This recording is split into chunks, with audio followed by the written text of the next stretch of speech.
Alors, est-ce que ce soutien russe perdurera? On est en droit de l'affirmer, sauf si le rapport de force militaire brut devait se modifier sur le terrain, au point qu'Assad serait menacé de chuter. À ce moment-là, et à ce moment-là seulement, Moscou pourrait décider soit de défendre le repli du despote sur la montagne alawite et rester ainsi l'allié d'une mini-Syrie.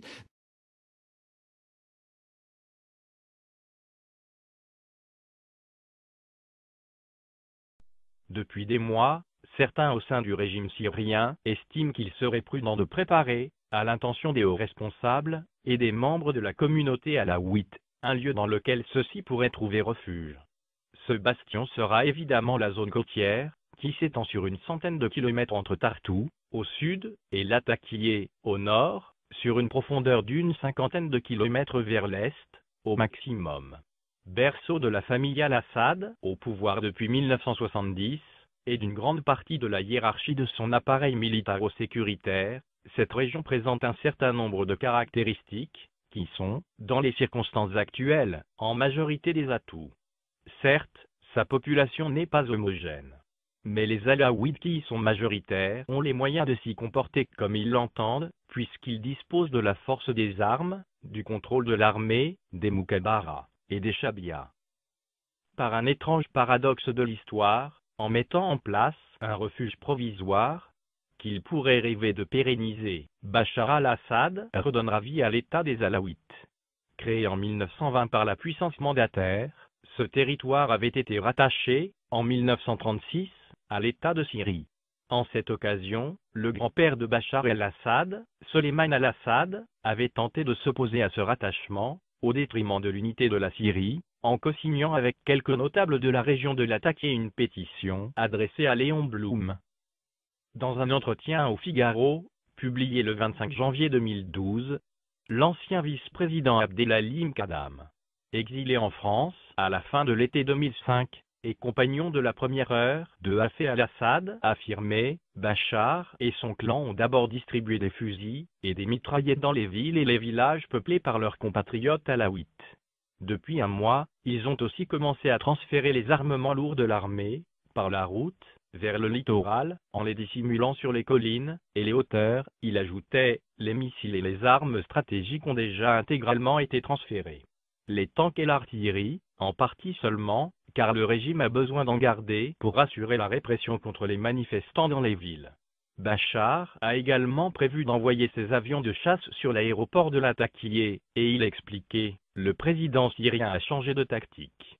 Pendant longtemps, il a essayé d'envahir les villes et de bloquer les insurgés. Mais cela n'a pas marché.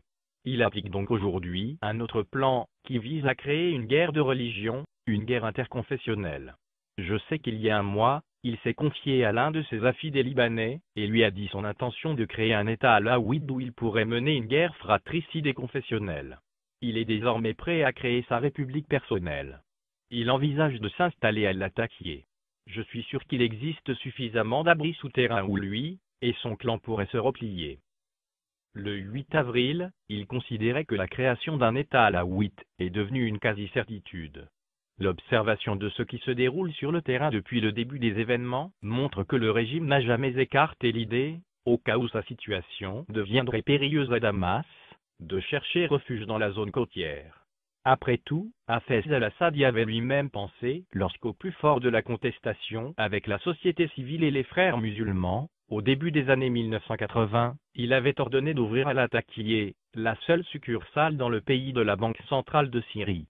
Les opérations menées à l'intérieur du quadrilatère, délimité par les villes de Tartou, Latakié, Idlib et Homs contre les agglomérations, dont les populations sont à majorité sunnite, montrent qu'elles participent d'une volonté de chasser par la terreur ou par le meurtre le plus grand nombre possible de leurs habitants.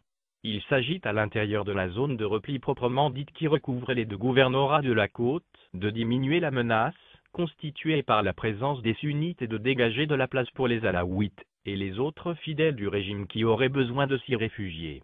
Il s'agit plus à l'est, mais également au sud et au nord, de sécuriser le maximum de voies d'accès à ce futur ghetto, et de lui donner à titre préventif la plus grande extension possible. On comprend dans ces conditions la vigueur avec laquelle les services de sécurité ont réagi, Dès les premiers jours de la contestation, au mouvement de protestation déclenché à Latakié, à Bania et à Jablé le 25 mars 2011. Il n'était nullement hostile aux Alaouites. Mais il se présentait déjà comme une menace pour l'emprise du régime sur la région. On comprend également le recours aux canons de marine pour pilonner et faire fuir, au milieu du mois d'août, la population du quartier de Ranfilastini, qui, créé pour accueillir des réfugiés palestiniens, en était venu au fil du temps à héberger des déplacés sunnites en provenance du gouvernorat d'Idlib, et d'ailleurs. On comprend également, à la périphérie de la région, la nécessité de reprendre aux insurgés et de vider de sa population la ville de Tal-Kalak, seule agglomération sunnite d'importance sur la frontière, séparant le Liban de la Syrie. Quant à la ville d'Homs sous la reprise, et la destruction de Baba Amr désormais vidée de sa population, n'ont pas mis fin au combat, sa possession est essentielle. Qui la tient possède la clé de la Syrie centrale et est en mesure d'isoler l'une de l'autre Damas et Alep. C'est ce qui explique la disposition du régime, si l'on en croit une récente confidence d'un officier supérieur syrien, à raser la totalité de la ville jusqu'à ses fondations. Après tout, sa reconstruction offrira l'opportunité de réaliser le fameux rêve d'Homs, cher à l'ancien gouverneur Yagazal, et de sélectionner ses nouveaux habitants. En partant exercer une vengeance réelle ou supposée contre les habitants de Oula, les Alaouites des villages environnants avaient conscience de travailler à la réalisation de ce plan. En revanche, on peut affirmer que, si ce n'est pas lui qui a organisé cette agression sauvage, le régime l'a laissé se dérouler sans intervenir, parce que comme les opérations menées à l'ouest d'Homs, de Hama et d'Idlib, ou dans le Jebel el-Zavvier, elle entrait parfaitement dans ses visées. Il a laissé faire parce qu'il avait besoin pour prévenir les doutes et les interrogations au sein de la communauté alaouite de ressouder sa cohésion ou son esprit de corps. On constate une fois encore de quelle manière Bachar al-Assad met en œuvre ses principes.